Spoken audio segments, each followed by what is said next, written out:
All right, everyone, welcome. Today we're going to break down a document that is absolutely fundamental for your careers, the Taxpayer Bill of Rights. Now, I want you to think of this as the official rules of engagement between any Canadian taxpayer and the Canada Revenue Agency. Understanding this isn't just about passing the course, it's about knowing the rights you and your future clients have in the real world. And just for the record, this explainer was prepared by me, Samir Al-Rashani, with a little bit of AI assistance.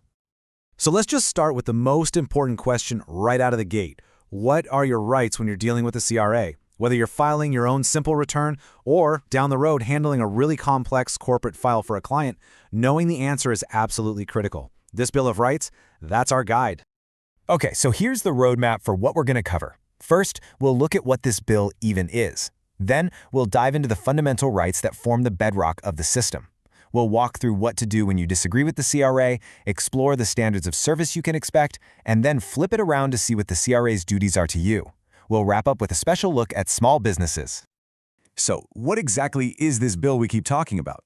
Well, at its core, it's a framework made up of 16 specific rights. And on top of that, there are 5 commitments made directly to small businesses. The whole structure is really built on one core belief from the CRA, that when people understand their rights and their obligations, they are much more likely to follow the law.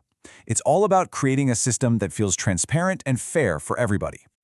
Now, let's get into the specifics. We're going to start with what I consider the 3 most foundational rights. I want you to think of these as the absolute cornerstones that hold up the entire relationship between a taxpayer and the CRA.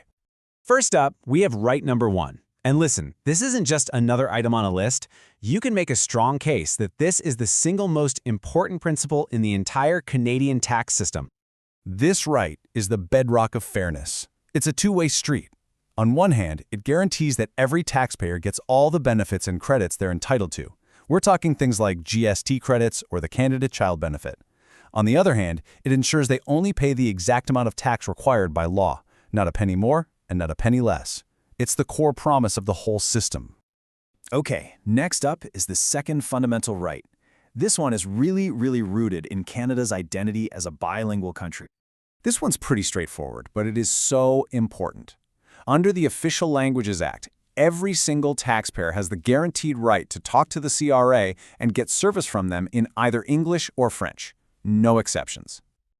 And the third cornerstone right is one that's absolutely critical for building and, more importantly, maintaining trust in the tax system itself. You see, the CRA has a strict legal duty to protect every taxpayer's personal and financial information. This is not just a policy, folks, it's the law. Only CRA employees who are authorized and need to see your data for their specific job can access it. Any breaches are taken incredibly seriously, which helps ensure all that sensitive information stays safe. Sooner or later, it's bound to happen. You or a client will disagree with the CRA assessment. It's almost inevitable. So this next section is your practical, hands-on guide for how to handle those disputes. Knowing this process inside and out is a critical skill for any tax professional. And this shows the formal process perfectly. Right number 4 lays out a very clear 3-step pathway. Step 1, you just talk to the CRA. Ask them to explain, maybe have new info. If that doesn't work, you move to step 2, filing a formal objection. This is key because it triggers an impartial review by someone who had nothing to do with the first decision. And if you're still not satisfied, you have the right to take it to court. Now, I need you all to pay close attention here.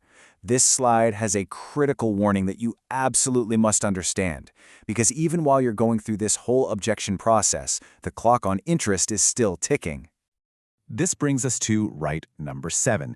Now, for personal tax disputes, you can delay paying the amount in question until that impartial review is finished. But, and this is a huge but, that does not stop interest from piling up on that amount if you end up owing it. And this only applies to personal tax. For other things like GST/HST or payroll taxes, you can't delay payment. Okay, so beyond all the procedural stuff, the Bill of Rights also sets a really clear standard for the quality of service and the professional treatment that every single taxpayer is entitled to. So under right number 5, every taxpayer has the right to be treated with professionalism, courtesy, and fairness. And these aren't just nice-sounding words, they are the CRA's explicit core values. Integrity, professionalism, respect, and collaboration are supposed to guide every single interaction. And what if you feel that standard wasn't met? Well, the system actually has a feedback loop. Rights 9 and 16 give you the power to file a service complaint or ask for a formal review of a decision. And, this is crucial, they give you an explicit guarantee that you can do it without any fear of reprisal or any other negative consequences. Now let's reframe this whole relationship. It's not just about your rights, it's also about the CRA's duties and what they're accountable for to all Canadians. This is really the other side of the coin. I want you to remember this number, 10 years. Just burn it into your memory. It represents a crucial time limit for a really powerful tool that we call taxpayer relief. This all comes from the taxpayer relief provisions under Right Number 12. Let's say a taxpayer just couldn't meet their obligations because of some extraordinary circumstances. A natural disaster, a serious illness, something truly beyond their control. The CRA actually has the power to cancel or waive penalties and interest. But here's the catch. That power is limited to the last 10 calendar years. So knowing that deadline is vital. The CRA also has to be proactive. Under Right 14, they are obligated to give timely warnings to the public about any questionable or abusive tax schemes they find out about. They do this through something called the Tax Alert Initiative, and the whole point is to help people protect themselves from getting caught up in something fraudulent. Okay, on to our final section, and it's a focus on a key engine of the Canadian economy. On top of those 16 rights, the CRA also makes 5 specific commitments just for small businesses. These commitments really all point toward one major goal: reducing the burden of tax compliance. The CRA pledges to keep costs down, to work with other governments to make things simpler, to offer tools that businesses actually need, like My Business Account, and to do outreach and clearly explain how they do things like audits. The whole idea is to make compliance as painless as possible, so entrepreneurs can focus on, growing their business. So it's pretty clear the Taxpayer Bill of Rights is way more than just a document, right? It's a framework for accountability, it's a tool for empowerment, and it's a promise of fairness. It literally defines the relationship between you and the state, which leaves us with a final, really crucial question to think about.